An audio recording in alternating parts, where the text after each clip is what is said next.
Today I want to record 5 great sounding snare drums.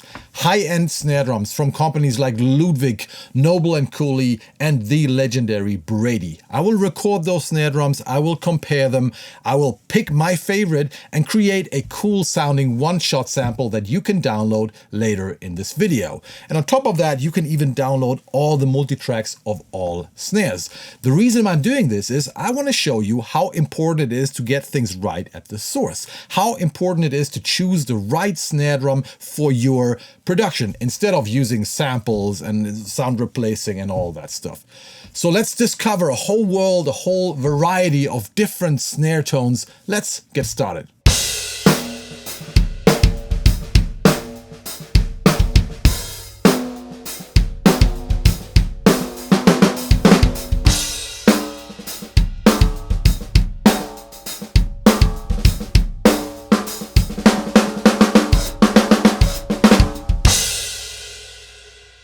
As you might remember, earlier this year, I went to London to a very special recording studio, a great place called Rosewood Music, link below, where they have what I believe is the largest collection of drums and especially snare drums. I think you can choose from 200 or 250 different snare drums.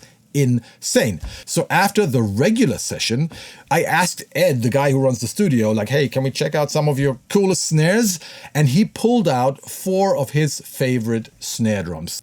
And we compared them to the Ludwig Black Beauty that we were using on the regular session. So let's head over to Snareland and have some fun. And we are about to enter Ed's warehouse, where he has, what was it, 200 snares or something? So this is like Christmas for drummers.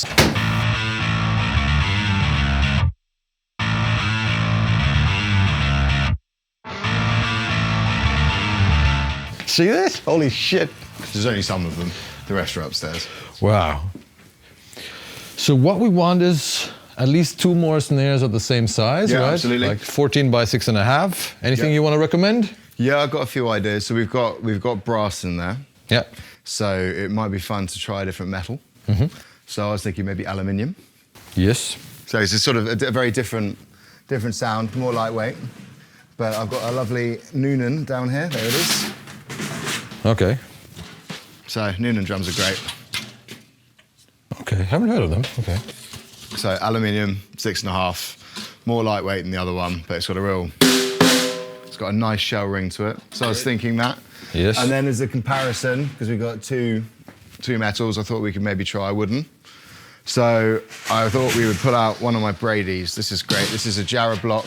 That's massive. Yeah. So double whip snare, which I actually took off one of my Gretsch chrome over brasses because I just wanted a bit more buzz. But it's Jarrah block and lemon scented gum. Wow. Quite lucky. This is a one of a kind. But I love this drum. It's got really good ring on the This shell. is like a, how do you call this? It's like a stave. Yeah, like right, a stave drum. I've got a few staves just as an example. There's another one here. This is one of my Gretsch staves. With wooden hoops. With wooden hoops, as you can see, it's like put together almost like a barrel. Yeah. So there's sort of 2 options of the same size. Okay. So the idea is that we tune them roughly to the same tuning, the 250 hertz, so you can hear the difference between the materials. In this case, we might also hear the difference between the different snare wires, and maybe 2 more Something different. Exotic, different contenders. So going with metals, I thought we could maybe try copper. Copper. So this is a Noble and Cooley copper. Feel the weight of that. It's like the weight of 3 Holy snares. shit! But it's, I mean, you can see the thickness of the copper. I mean, you've got like nearly 3 mil of copper shell. Especially if you compare it to this. Totally. Yeah. It's like this is a drum kit. Wow. Okay. So that might be quite nice. That'll be loud, but you get a nice you get a ping off it. And that is 6. No, is that also 6.5? It's a 6. 6. Okay. And then maybe we could try. I was thinking maybe just going an inch smaller. It'd be nice to try see what the difference is. So I've got a 13 by 7 Gretsch New Classic down here, which is nice and high, nice and cranked. Wooden. Cool. So there's Maple there's or a what is pipe it? drum. That is a very good question. Yes, it is maple. I should know that. But when you have so many drums, you kind of forget. So yeah, I think comparison-wise, that'll give us a nice selection. Like That's you said. a nice combination, yeah. Two others tune the same, because it will give a real good example of seeing what the shells do. And the rest, we just throw them there and see what happens. Cards, you know. Yeah. A copper, God knows what's going to happen. Yeah. And you know what? A nice ping. We're also going to record one-shot samples of all the snares, so you can have fun with them, blend them into your productions. Let's get started. Wicked. Let me just interrupt you here, because we ended up not using the Gretsch snare on this recording. I don't remember why, but maybe it sounded too close to one of the other snares or something. What we used instead was a DW 14 by 6.5 snare drum with a wooden Cravioto shell. That sounded really cool.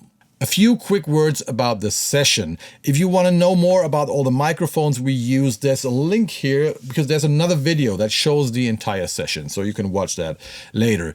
Basically, we tracked everything through this beautifully sounding Audient Heritage console. I think it's called ASP8024, if I'm not mistaken.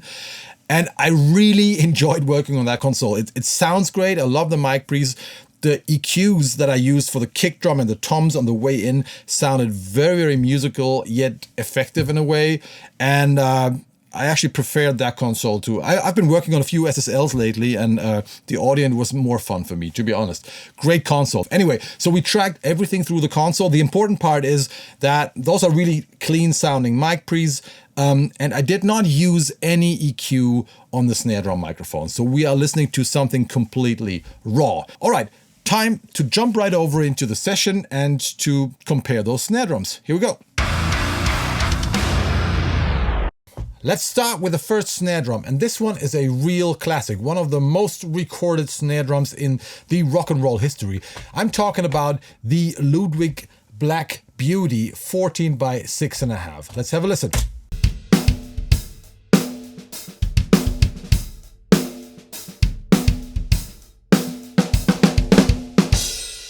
And this is what I call a nice, beefy, fat rock and roll snare drum. It's tuned quite low. Let's have a listen to the main snare mic.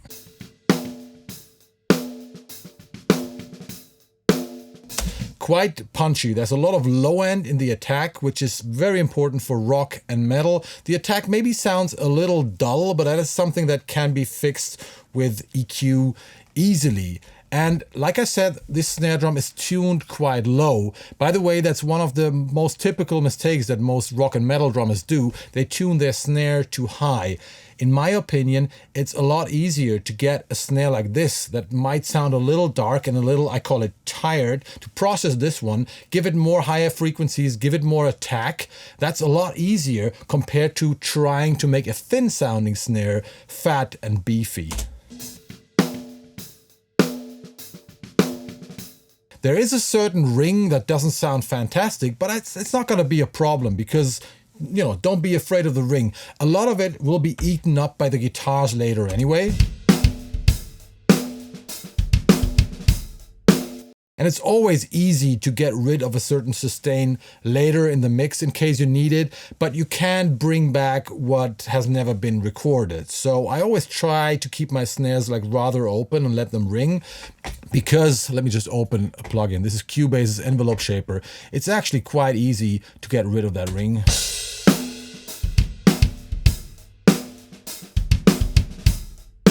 The thing is that the lower you tune a snare drum, the less attractive the ring usually sounds. But you really want to have that low punch, that low end. That's why you shouldn't tune your snare drum too high. Okay, so this is a really nice sounding snare drum, really classic sounding snare drum, and I could easily make this one sound great in a metal context. So let's move on to the next one, and I want to pick one that sounds really different. So I want to go to the DW Cravioto snare, which is a wooden snare, and it has the same size, and it's also tuned, the batter head is tuned to the same frequency. Let me just switch from the Black Beauty to the DW.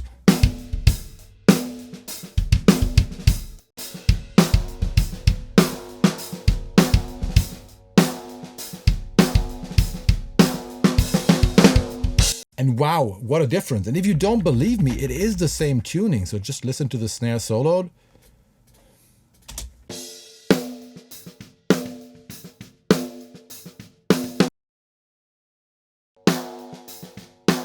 So you hear that Same tuning, but of course there are a lot of different parameters that define the final snare tone. And in this case, it is overpowered by the massive ring, the massive sustain coming from the shell itself. And I think that sustain gives this snare a really different and a stronger character compared to the Ludwig snare.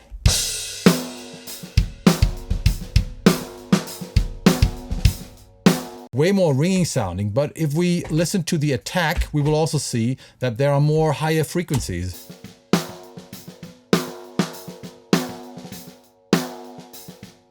So ironically, the attack of a wooden snare sounds snappier and brighter than the attack of a metal snare. On the other hand, this snare doesn't have the low end punch of the Ludwig.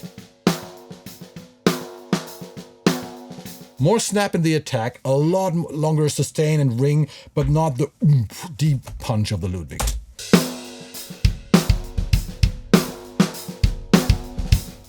But I would choose this snare if I want something with a little more character and a little more snap. Whereas I would go for the Ludwig if I want like a more classic punchy rock thing. Let's move on to the next snare, and that is the Noonan aluminum snare drum. Again, I'm gonna start with the Ludwig Black Beauty.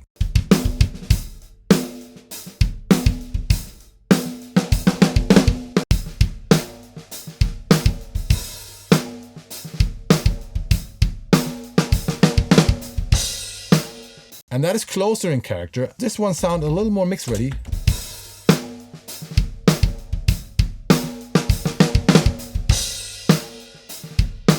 Also more snappy, more mid-range in the attack compared to the Ludwig. Yeah. More krang krang.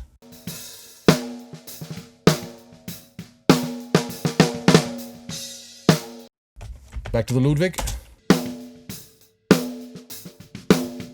You know, which sounds quite a bit dull in comparison. So this is actually a good alternative. It's a little carved out in like less woody sounding in the mids, a little more hollow sounding, more mid-range attack, kind of like the same sustain like the Ludwig. If you want a more snappy attack, the Noonan aluminum snare is the way to go. Next one, and this one is the Noble and Cooley snare drum, the super heavy copper snare drum. Let's have a listen.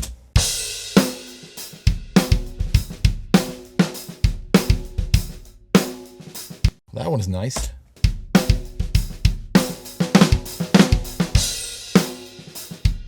Tuned quite a bit higher, which makes it sound more snarey and once again a little more finished. This one just sounds like it needs a little less processing because it sounds more fresh and in your face.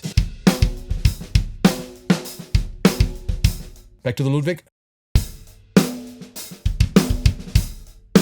Yeah, more fresh. More fresher is the right description. Whereas still the Ludwig is the king of low-end punch. And before I show you the final snare drum, which is the Brady, and that one is really, really special, let's just go through the 4 snares we have so far. Starting with the Ludwig.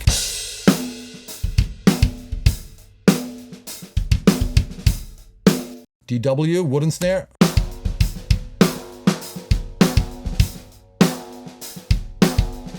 The most ringy of them all. What a nice mid-range character. The Noonan aluminum.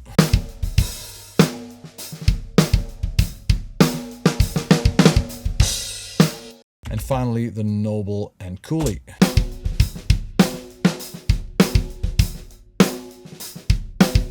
And that could maybe be the most versatile snare tone. But again, it always depends on what you want to do.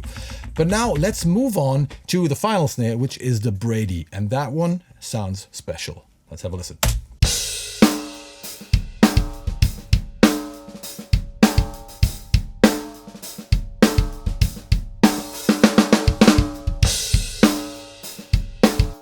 a character. And what a beautiful ringing. Let's have a listen.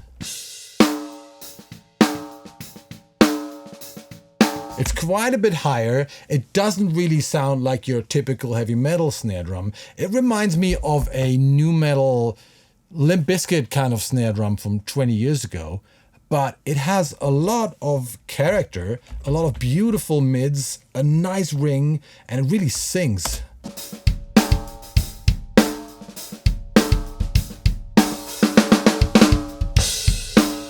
So for me, this one is the most interesting of them all. The Ludwig just sounds boring in comparison, fat but boring.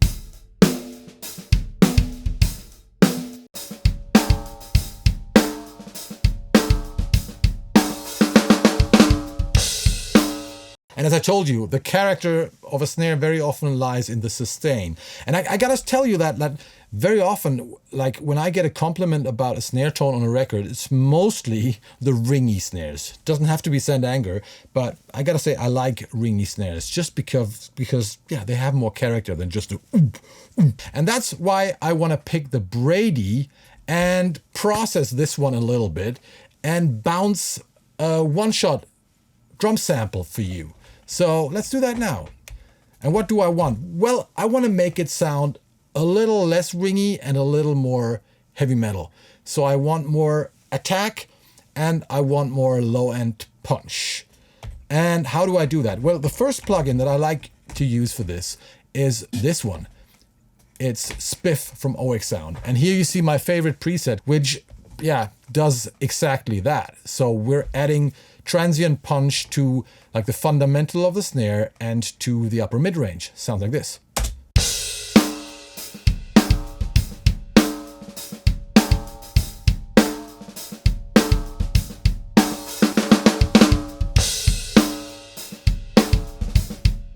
Gives us a little bit more of what we want from a metal snare, the oomph and the k. And I want to go further into that direction. I'm going to add a compressor. This is FabFilter Pro C2. Also, once again, one of my favorite presets. It's using the bus algorithm, which is based on the SSL bus compressor.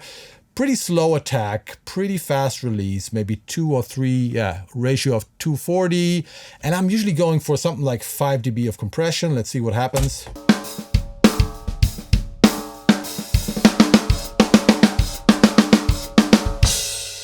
And there's our punch.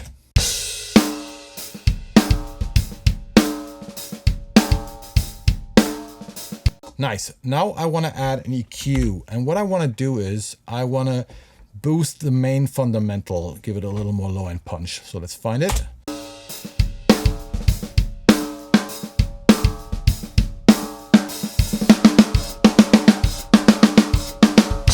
But I don't want to boost the harmonics. I don't want to boost this.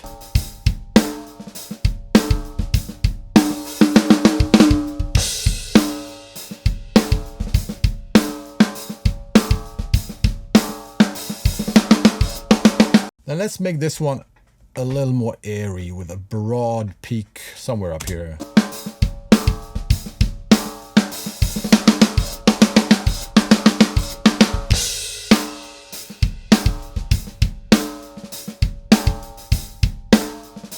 And maybe also tame the boxy mid-range a little bit. That's not really needed, but let's try.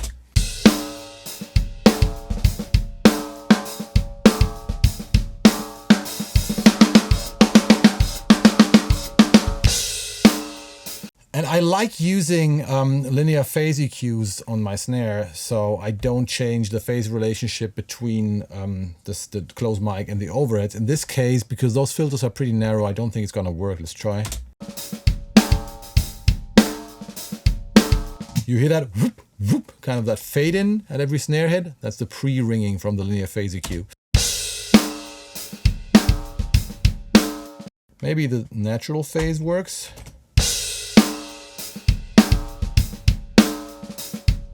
Beautiful.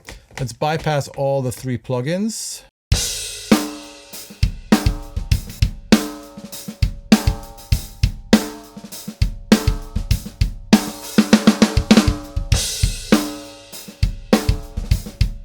And listen to how soft that gets now.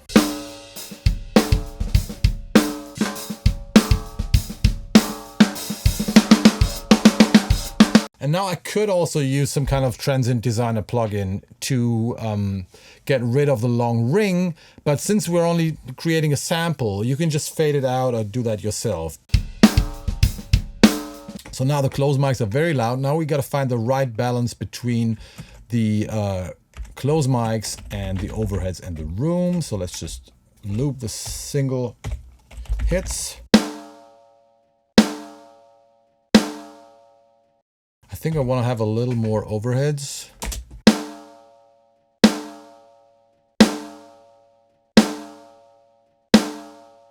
And a little more room.